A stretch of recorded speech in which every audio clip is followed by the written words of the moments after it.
आमर ओडिया विश्वविद्यालय प्रथम प्रतिष्ठा दिवस भाव आमे 9 अक्टोबर 2024 को पालन करुछु।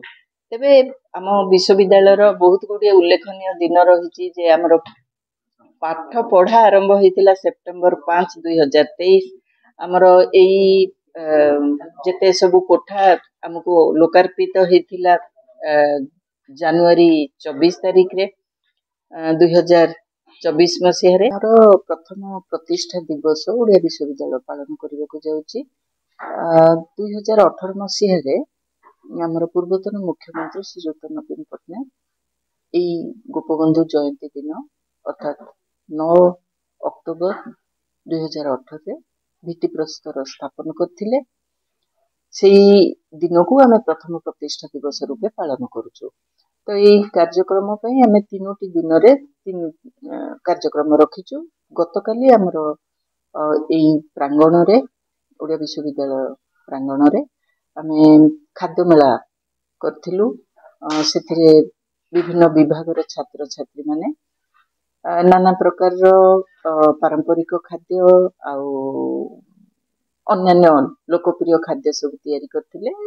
पिला माने किनिकी ताको खाइचंती आउ सेटाको महासमारोह रे आमे पालन करिलु। आज थिला हमर प्रथम कार्यक्रम वृक्षारोपण।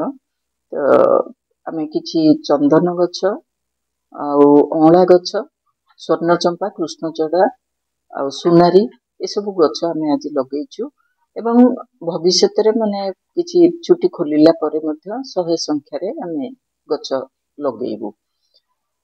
एटा हमर आज दिवस रो प्रथम कार्यक्रम थिला।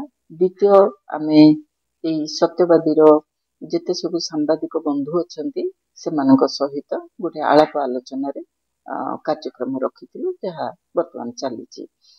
तृतीय कार्यक्रम काली होची प्रतिष्ठा दिवस। प्रथमे आमे जीवु गोपबंधु नीलकंठ आम पंच सखांकर समाधि स्थल को सेठी माल्यार्पण करिवु। तापरे हमर प्रतिष्ठा दिवस रो कार्यक्रम आरंभ होबो।